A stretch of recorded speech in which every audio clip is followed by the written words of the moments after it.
कहवा में जनमे।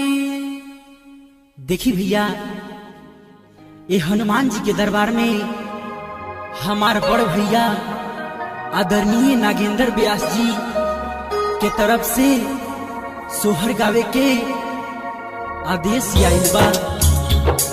अगर ये छोट भाई से कोनो प्रकार की त्रुटि हो जाए तो छोट बालक समझ के माफ कर जाए।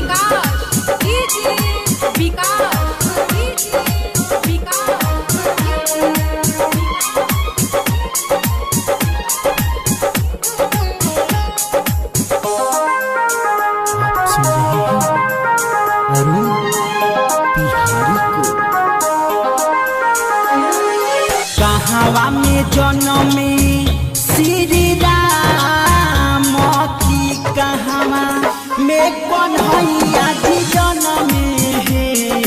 कहवा में जनमे श्री राम की कहवा में कन्हैया जी जनमे है।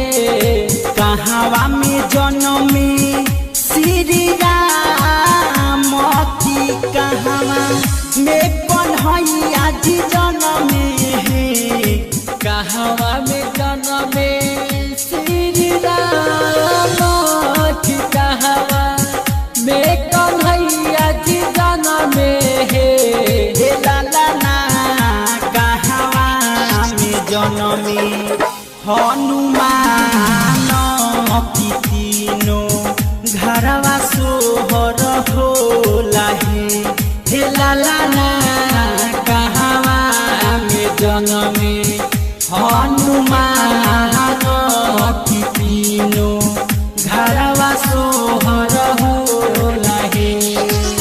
डीजे विकास, डीजे विकास, डीजे विकास। हे लाला ना कहवा में जनमे